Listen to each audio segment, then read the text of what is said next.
Today we're talking about the two highest leverage things you can do to try and scale your ecom brand if you're either stuck or not scaling fast enough.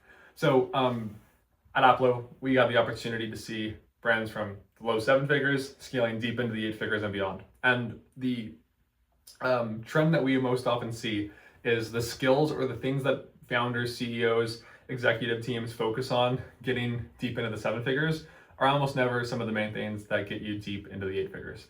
And the main reason why is because oftentimes when scaling to seven figures, you have one core offer that works. And reasonably so, to get volume and to actually get to a place where there is net profit and free cash flow, you kind of just have to scale the one thing that works. But it's often, or it's rare, I should say, that one thing that works on one channel is going to be the thing that gets you to $100 million a year in sales. So when brands sometimes get stuck or they're not happy about the rate at which they're scaling, oftentimes because teams are used to trying to optimize that one offer, they think that is where you're going to go and get the leverage to unlock that next tier of growth. And there's always exceptions, right? Like some offers have huge TAMs and you can actually take one core offer super far. But often this isn't going to be the highest probability place where you have the most leverage as a team to actually get excess growth in your brand. So two of the things we most commonly see get overlooked that we see some of the best founders and teams who scale with the most speed actually implement. So the first is new products. So back to my comment earlier about having one core offer that basically gets you deep into the seven figures. If you think about it, what happens as you scale? Usually CACs go up. So how do you actually resolve CACs going up? Well, there's a few things you can do, but by having new products, you increase the probability that your basket size goes up. Your AOV would then go up. This gives you more margin dollars per order, generally, to try to basically continue to scale, even if CACs are slowly creeping up. The other thing this can do is often the more new products you launch, the higher the lifetime value you can get out of your store. Now, there's some like category specific kind of constraints with LTV where some categories just lend themselves more to LTV than others.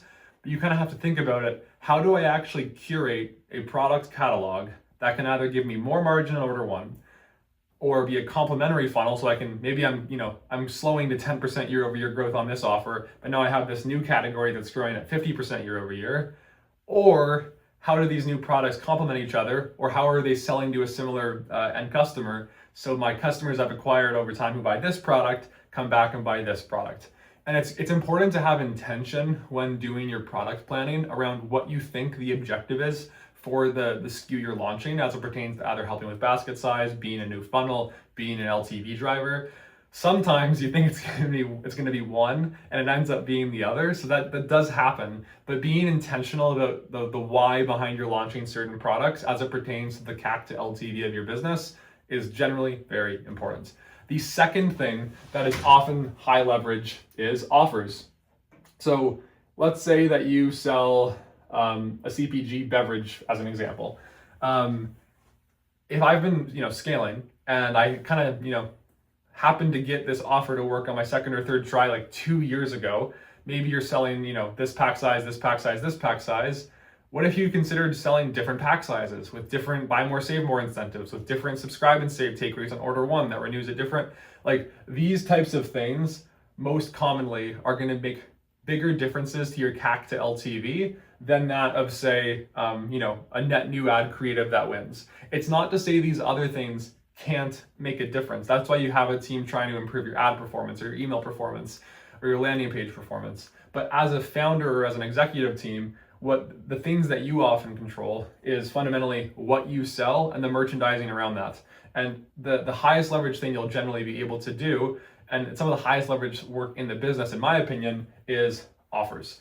If you think about the following statement, that forecasting basically serves as your base case, if you are actually good at forecasting and you end up being fairly accurate over time, how do you actually improve the base case? It's very simple. You just improve the dynamics of CAC to LTV. And oftentimes the biggest way to do that is new products and new offers.